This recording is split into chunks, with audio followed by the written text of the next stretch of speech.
Hi there, Heidi Heron. Today I'd like to share with you a phenomenon about the unconscious mind.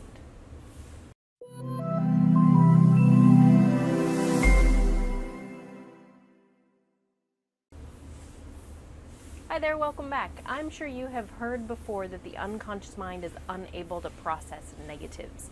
And that's what I'd like to share with you today. It's one of the functions of the unconscious mind is to process what we understand.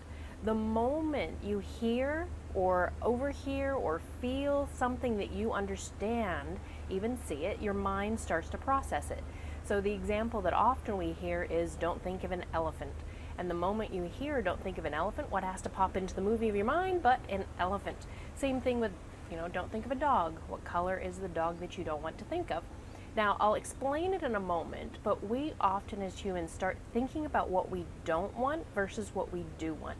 We oftentimes think, I don't want to get frustrated, I don't want to eat that cake, I don't want to eat the chocolate.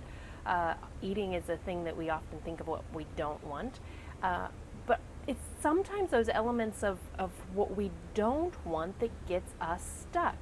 If I ever meet a client and they start off with, I don't want to be frustrated or tired or lonely, then I automatically know that there's elements of loneliness and tired, frustration, or whatever they tell me that they don't want. Here's what's happening in the mind. Everything that we see, say, taste, touch, or hear, or smell, or anything like that comes into our awareness and it creates a movie in our mind. That movie is made up of pictures, sounds, feelings, and internal dialogue. The moment that happens, our body secretes a chemical. Now, back it up a moment.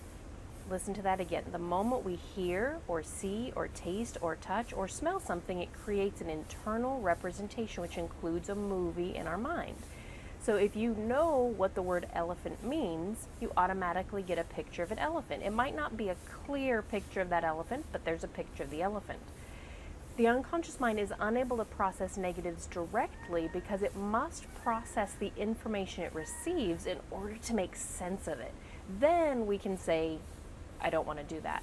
So if you're saying to your children things like don't run, the moment they hear that, they have to get an image, a movie of them running, which is why oftentimes they do what it is that you tell them not to do. This is the reverse psychology thing that, tell somebody the child not to eat their vegetables, and they're probably going to eat their vegetables, depending on the child, and up to a certain age. The trick that I like is when I'm thinking of what I don't want, or I hear from a client or a friend, they're telling me what they don't want, we start to flip it. So instead of I don't want to be frustrated, I hear that and then ask, if you weren't frustrated, what would you be? I'd be calm. If you weren't hungry all the time, what would you be? Satisfied. If you weren't eating chocolate, what would you be doing? Leaving the chocolate alone.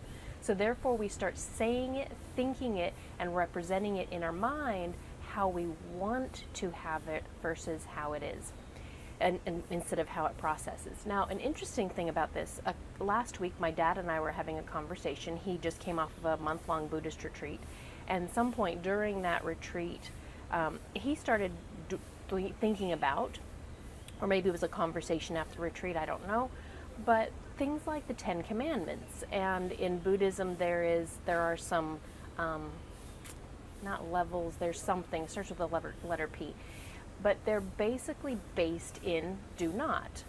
And the unconscious mind can't process that. Like, for example, the 10 Commandments, thou shalt not kill, thou shalt not commit adultery or covet thy neighbor's wife, or whatever that one is. And it's interesting to me that those are mostly based in the do not language, which the unconscious mind can't process directly. Now, it can process it, just not directly. First, it has to get a picture of thou shalt not kill, so a picture of kill, and then the opposite of that.